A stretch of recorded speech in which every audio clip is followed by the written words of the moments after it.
Man Grognard back, and today I want to talk about a game that I sort of rediscovered or came back to, if you want to call it that. It's Castles and Crusades by Troll Lord Games. They've been around a while. You can find them at trolllord.com. And their main game is Castles and Crusades. This is the current versions. These are the two main books, the Player's Handbook and the Monsters and Treasure book. Now, they came out about the middle of the D20 boom for third edition. I call it D20. I call it third edition done right. It was first published in 2004. They came out with 3 small books in a box with dice and crayons and things, sort of emulating the 3 brown books from D&D. There was a print run of 300 of those, so they could get it out for Gen Con. Later that year, they actually put out the 2 books. I remember buying the Player's Guide way back when, and I thought, this is really interesting because I have a hard time with third edition, even though I've ran it and I've played in it for a good deal. But Castles and Crusades kind of strips it down and reorganizes it. And it's something I can live with. I'm not even complaining about Ascending Armor class. I like it that much. I've fallen out of it. I think I sold my copy a long time ago. It was a first or second printing. It's up to 6th printing on the Player's Handbook and 4th printing on the Monsters and Treasure book. I was out of it. Excuse me. I was out of it for a while until this last North Texas RPG Con, where a friend of mine, Mike Stewart, hi Mike, is going to be publishing his game Victorious through Troll Lord Games, using the same engine, the same rule set as Castles and Crusades. So I thought I'd pick up the current set of Castles and Crusades because I was in his game, and I thought, well, maybe this will help out. I read it, and I go, I can deal with this. I could do this. Now, I know I have a lot of other games I love, but this one, if I'm forced to run, third edition, this is what I want to run. And you don't really have to twist my arm that hard, too, because it's that good. I bought the flip book because, you know me, one book to rule them all and all that kind of stuff. This is the version I got. I love it. It's the Player's Handbook, and then you flip it over, and it's Monsters and Treasure. I like that.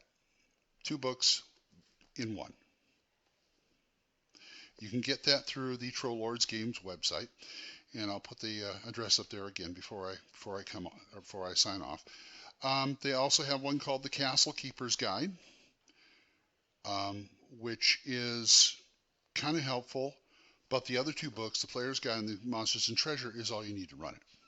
Sorry to say, but the Castle Keeper's Guide is good if you have a campaign and you just want to read up about some stuff the castle, they call it the Castle Keeper, that's the GM. It's a great GM's book. And also, I understand in about a month from this recording, they're going to be coming out with a new edition, and I just got this, and I don't know, it just seems like I'm always one step behind on the newest edition. They also put out other books. They put out one series called Castle Zygag, which was basically based on Gary's type of thing. In fact, the name Castles and Crusades is an homage to Gary Gygax and Dave Arneson because they belonged to the Castle and Crusade Society before they invented D&D, so they called it that. Now, I was excited because they came out with Bluffside, another edition of Bluffside, which was published in the D20. I still have my old D20 version, but I'm going to get into that in a later video. What I like about this is, if you know anything about third edition, it's D&D, of course, but first thing they do is they throw out the feats. Perfect. I don't like fooling around with them. The second thing they did is they threw out the saving throws. Actually, this is kind of a precursor to like 4th and 5th edition, where everything's off the stats. But what I like about it is they lay it out right there on the character sheet and in the book what stats are for what saving throw. So you're rolling an ability stat for an ability test or whatever they call it. And you're also rolling it for a saving throw if you need it. It's both proactive, it's both offensive and defensive. So that works well with me. Um, I like the way, I mean, the spell system isn't new, but I do like the expanded spells. Um, it's just, it just seems a lot more intuitive and easier. You can keep your Pathfinder. To me, this is the true third edition successor right here. You know what I'm saying? They've been around for quite a while. They also put out other games, one called Amazing Adventures, which is this for pulp. It's a pulp version of this using the same rule set, and it's very popular. And they've got modules and other things that go with it. And I do wanted to, I should probably mention the author, you think? The author is David Cheneau and Stephen Cheneau, along with Matt Golden and a few other people, including Jim Ward. Jim Ward worked on this. Oh, and that's another thing I like about it. The classes. They bring back all the 1E classes, like the Assassin's back, the Monk's back, the Half-Orc is back. And I like the way they said, I think they did this in first edition too, that they have the magic user and the illusionist, and both have separate spell lists. I like that. And what's unusual about this is, and this is something Jim Ward worked on for them, was illusionists can heal because they deal with it. It's all in your mind. A lot of it's in your mind, so they can heal you like a cleric, which kind of blew me away.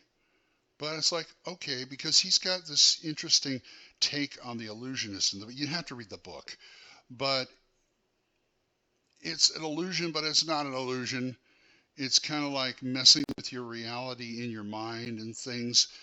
And it kind of makes sense when you read it, but then I can't really explain it to you. It's not one of those things I can really explain, but I like the way it works. And it just feels right. And this is what they call the Rosetta Stone of D&D. And they set it this way up since the first printing, since the first edition. They don't like calling it a clone. They call it the Rosetta Stone of D&D because you can take any D&D module or adventure or anything and use it with this. Now, I don't know if that still works for 4th or 5th edition, but right now, I'm running a one-on-one with my grandson through the home sample dungeon from the home set of D&D. Works great. Works great. All I had to do was like convert armor class to go up, and boom, it worked. It worked great. I had an issue with variable hit dice for monsters because I have it hardwired in my head that the hit dice for practically all 99.999% of the monsters is a D8. And that's the way I liked it, because that gives me an idea. I can better ballpark encounters and fights when it's just one die mechanic. And I put this on the boards, on the Troll Lord boards, and basically they said, fine, make it D8s. Who cares? I like these guys. Troll Lords, they have a great forum. They have lots of people on there, and they'll help you. The creators are on there a lot. And, you know, they're just a bunch of cool guys. And once again, you can get this at trolllord.com, and I think it's way worth the money.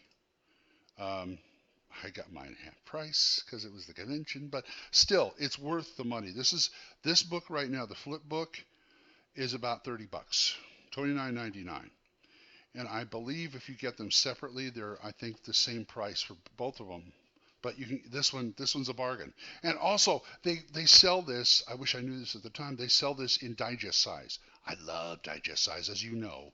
I've said before, I love digest size, and now I'm kicking myself for not getting it in digest size. But that's That's me. So that's my spiel on Castles and Crusades. Give it a try and let me know what you think at oldmangrognard@gmail.com. All right, we'll have more next time and hope to talk about Bluffside and other things next time. So until next time, bye-bye.